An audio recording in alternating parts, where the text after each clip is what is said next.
Anna Victoria, thank you for being a guest on Hustlers at Home. And listen, real talk, you are 9 months pregnant, honey. So I was like begging the team, like, we gotta book her before she's on maternity. Oh my gosh. Well, first, I'm so honored to come and chat, but yes, I know when I was like, hey, can we please do this before I have the baby? Or like, give me some wiggle room. You're like, I have like 72 hours to book this. Yeah. How are you feeling? You know, I'm really lucky to be feeling, I would say 85% great. The 15% is at night when I'm trying to roll over or when I can't sleep because I have to go to the bathroom a million times, but it's okay. You know, I'm handling it. Oh my God, it's amazing. So for folks who are watching who aren't familiar with Anna, she is the CEO and founder of the Fit Body app. I have been following her on Instagram. She's one of my Instagram friends. It's like that murky world where you feel like you know someone and then you do get to know someone, but we've never met in person. But I have been on your podcast, so everyone should check out Anna's podcast. So let's give a little, let's sip some tea on the start of your fitness journey, because I know it started in 2012 and you kind of had your own transformation story, but it wasn't a weight loss journey. Mm-hmm. And I know that that's really important that you get that messaging out. So tell us about that. Yeah. So pretty much, I started getting into fitness late 2012. I had just moved to China of all places. And my boyfriend at the time, now husband, was like, you know, you finally have time to take care of yourself, because prior to that, I was going to school full time, working full time. And that was always my excuse. And what's so funny is that I'm busier now than when I was working full time and going to school full time. But now fitness is just such a part of my lifestyle that I make it work, you know? That's right. So, you know, the reason why I started my fitness journey is because I was having health problems as far as like my digestive system and my GI system. And like for being an early 20-something-year-old, things were starting to break down. And it was like, I feel like, you know, I should be feeling better than this at such a young age. But it really was the fact that I was eating fast food 3 times a day, like go figure. You know, now I look back and I'm like, yeah, like no shit, you know, like, but back then I truly did not connect the dots. It just wasn't something, I wasn't raised with that education, like the nutrition education and awareness of my body. And, you know, just eating fast food for all your meals was normalized, you know, for, you know, me growing up. And so my husband, because he's from Italy, born and raised, they eat very fresh, whole natural foods. And he was the one to like, from an outsider looking in on my like American standard diet way of eating, that he was like, I think that might be the issue. So long story short, once I kind of got out of my environment, got a little uncomfortable, is when I was like, okay, let's try this out. Probably not going to be worth my time. Probably not going to work out. I was such a pessimist. I was like, you know, sure, I'll do it to appease you. But what really shocked me was within about like 4 weeks, I really started to feel so much better. And that just kind of set me on the trajectory to where I am today. Oh my God, it's amazing. So you have a legion. I mean, your community is so strong. I love digging into your comments on your posts. You know, comments can be, you never know what's going to go down in the DMs and the comments, but your community, and much like the Peloton community, is so supportive of each other. Yes. And I love that you call, you know, I call folks who work out with me royalty. You're like, okay, girls, this is what we're going to do today. It's like, so it's nice. It feels like you're working out with girlfriends. What would you tell someone who's watching right now who is maybe at that juncture where it's like, it's paralyzing when you start? Oh, completely. Especially because there's so much information out there, and that can be really overwhelming and you don't know where to start. So first and foremost, like, I want to say to find someone who obviously is certified. That should seem obvious, but there's actually a lot of people out there that are not certified, not qualified, and are just kind of showing people what they do for their own body, which is great for motivation. But as far as education, you know, it needs to go beyond that. So that would be step number 1. And then absolutely joining a community it's a game changer when it comes to your fitness journey, because it's hard. And there are going to be days that you're not going to be, you know, feeling it, and you know, kind of need that morale and that like team vibe to cheer you on. And like, honestly, that is how I got started. Like, that's how I even was able to stay on track living in China because I created an Instagram account to keep myself motivated and accountable because I was in a completely new world. I only had one person, my boyfriend, which like he was amazing, but like for women, we want some like girl power and, people cheering us on and to connect with people.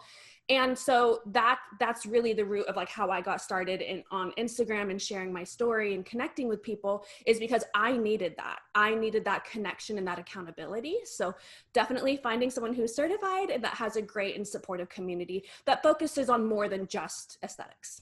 For sure. It's way more than a waistline or a pant size. Yeah. Okay. I have to dig into the motherhood and pregnancy piece because I was so, when you announced, first of all, when you went public with your IVF journey, I was so touched and really in awe that you were so vulnerable publicly because that's obviously a very private conversation with your family and your husband. Yeah. And then when you announced that you were pregnant, I think the entire wellness world was just cheering you on because you really did come from this multi-year journey and into now it's such a beautiful place of conception. Can you talk about that? Because I'm sure that's like roller coaster city. Absolutely. Yeah. So, it was really amazing, all the support that I got. But I think that first and foremost, like my journey started by sharing, like just my fitness journey, by sharing my struggles. I feel like I have something broken inside me that like, I feel like my struggles are power, like they and they make me want to do better and to learn. And like, I don't look at them as something that it's to be ashamed of. And like, I'm gonna be totally honest, this stems back to like my childhood where like I didn't have the worst upbringing in the world, but I didn't have a very stable home life. And like, I'm one of 7 siblings. I'm number 6. My older siblings got in like trouble and stuff. And I was never ashamed of it. I was just like, we're learning, like we're figuring out our way into the world. And everyone is so, they're doing so great right now. But even growing up, it was never anything that I was ashamed of. It was like, are you perfect? Like no one's perfect, like, and so I just always saw my struggles. And for those that did doubt me growing up, whether that was just like, what I was going to do with my life or comparing me to my siblings, it was like, well, watch me, like, if you think that I'm in a bad spot now, like, I'm not going to stay there forever. And so I think that just kind of stemming from like that upbringing and going into my fitness journey and sharing my struggles, I just had that same mentality. And that carried through to my infertility journey. I just knew that everything is a season. It's hard. Like, that's not to belittle it. Like it's hard. And I still have, I think Luca and I have, as a couple, have realized that we still have some trauma from our infertility journey that like kind of seep into little bits, of our personal lives here and there that like, I think only someone that has gone through infertility can really understand. But, I just knew that this was another area of my life that I wanted to be empowered by and not let it consume me and overtake me. And one part of that was sharing my journey. But I had to wait until Luca was on the same page because he wasn't at first. Well, I don't want to say at first, for months, when I talked to him about like, hey, like, how do you feel about me talking about this? There were months that he was like, I'm not there yet. And I completely respected that. So it was at about the year mark that I think we both were like, all right, seems like this isn't going to be as easy as we thought, that, I decided to start sharing about it. So, yeah. What do you wish you would have known before you embarked on IUI and then IVF and, a lot of couples, or solo folks, just folks who want to own their fertility journey. It really does feel like a roller coaster and you're being inundated with information. So there's not a lack of information out there, that's for sure. But is there something in particular that you were really surprised by that you wish somebody would have told you? Yeah, I would say to not get stuck to a timeline, because like you will start to kind of plan out your entire cycle. Your life begins to revolve around your cycle, and you know, whether it's an IUI cycle or an IVF cycle, and you can kind of plan your life around it and put life on hold. And I think that that's one thing that I think towards the end we learned not to do that, but in the beginning, like I got invited to weddings that I was like, oh, this is in 9 months, like, or, you know, 6 months or whatever, you know, I'm not going to go to this. And I think that you can't do that. You can't put your life on hold for going through this process. I mean, I would say that if it's like, it's hard because if it's like the next month and you have the dates planned out, that's understandable. But like, I had cycles get canceled that you know, I planned trips around, you know, and the cycle got canceled, and it was like, okay, great. Like now we're another 6 weeks out and having to postpone everything. So it's really hard because it's kind of this balancing act of like planning as much as you can, but like you have to know that like it's probably not going to go according to plan, and to be okay with that and to understand that it's just another step in the roller coaster of a journey.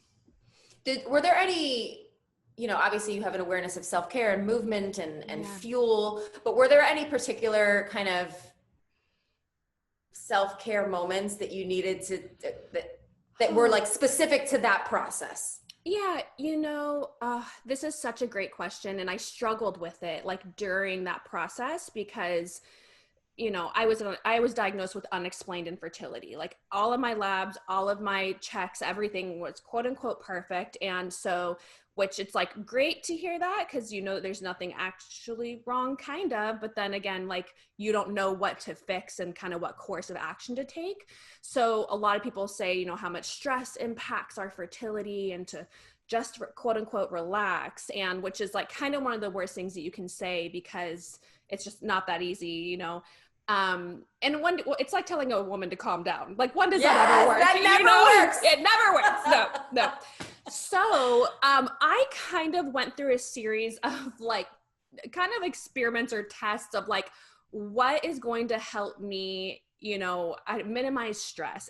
But I have to say, I'm not a high stress person.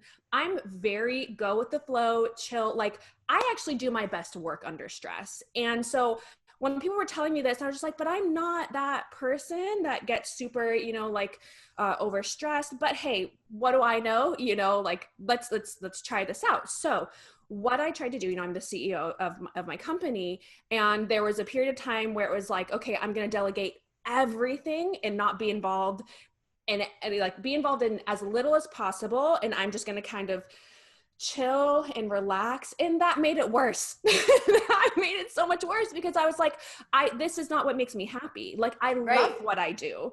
What I do is therapeutic, not only, you know, for me, but like for my community. And I feel like removing me from that piece and removing me from the day to day and what we do for the app and for the community, that wasn't filling me with any joy or relieving any stress. It was adding stress. And so I think that I just had to kind of go through different moments of realizing that like I can handle my day to day. It's not my fault. It's not because I'm stressed or because I can't handle my emotions or whatever, you know. I think that's kind of the biggest issue with telling women, oh, just relax and it'll happen, is that somewhat putting an element of blame on them for not being able to handle what's going on in their life. And hey, there are some people that say that worked for them, that relaxing is what made it happen, or you know, not thinking about it. And that's great, but that's just not the case for everyone. Mm-hmm. Speaking of CEO, your CEO title, I mean, you are running a business that has a legion of followers. How, you know, as an entrepreneur and as someone who has a physical job, did that play into the conversation? I mean, because really it's like your physicality is also your business and your brand, right? So that's so tricky. And I can relate. So I want to know how you're doing it. Yeah, well, you know, it's a tough thing because, like, as I mentioned, I started my fitness journey for health reasons primarily. But I realized very quickly that like aesthetics are a big part of it for the mass market. And like, I struggled with that because it was like, I'm not here to sell my body or, 100. I want to show you and tell you that, how empowered and strong I feel. But, we are visual beings and we like to see those things, personified physically.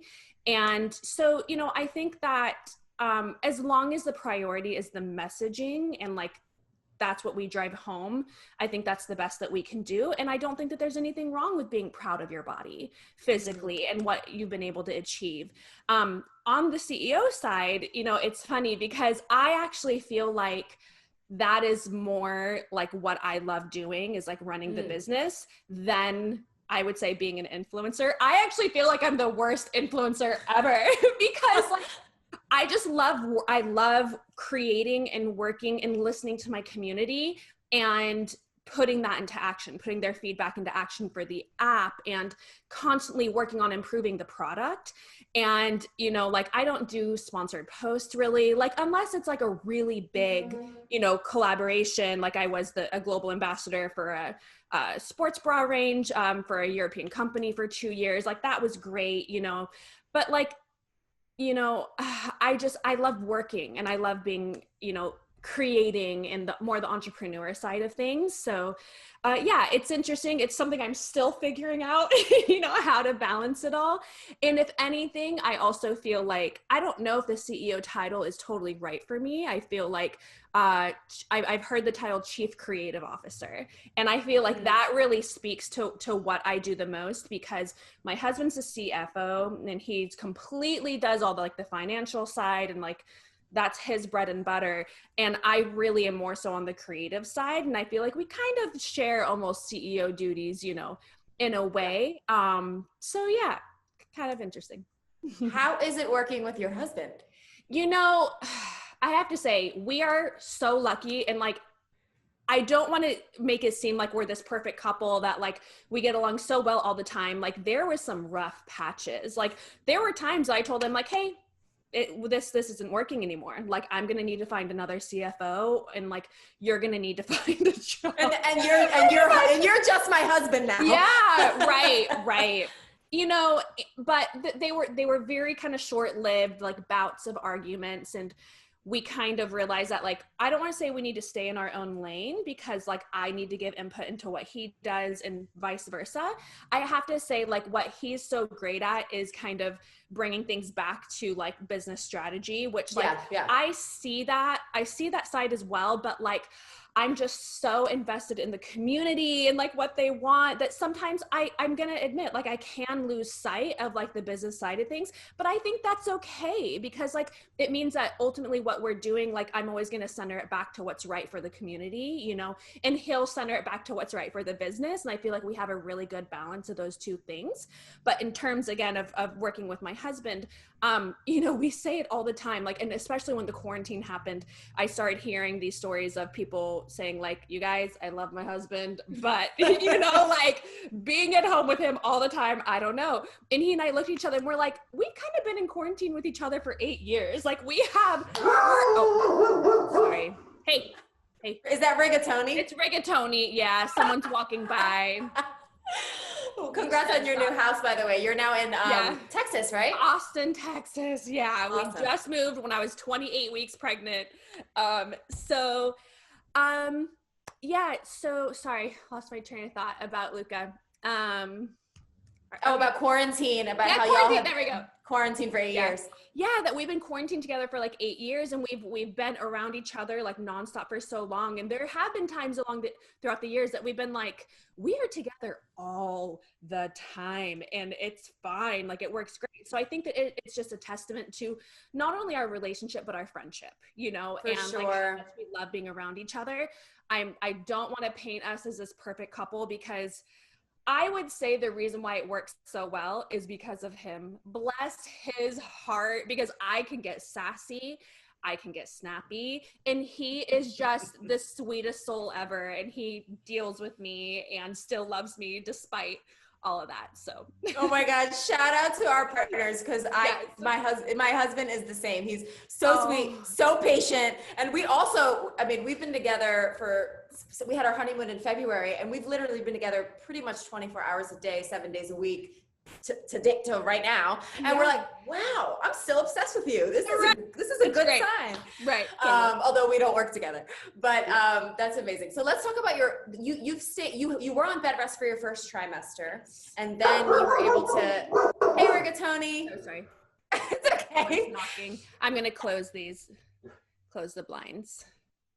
And then you were able to get into a more active pregnancy. And one post one thing that you shared really struck me. It was a comment that you highlighted, that someone was like, oh, don't work out, girl. Like, just kick your feet up. And in this assumption that you were doing it in kind of like a self-hating way. Can you speak on that? Because I was like, to your response. Yeah, thank you. You know, I'm used to getting criticism about like my body or my life, or, you know, being like too into fitness, which I'm not at all. It's just people, you know, that, you know, can only understand from their level of, you know, perception and understanding, and, you know, those types of things. So I'm really good at recognizing when someone is deflecting or projecting, you know, but when it comes to pregnancy stuff, oh man, like people, they have lots of opinions, and I think it's an education issue primarily that,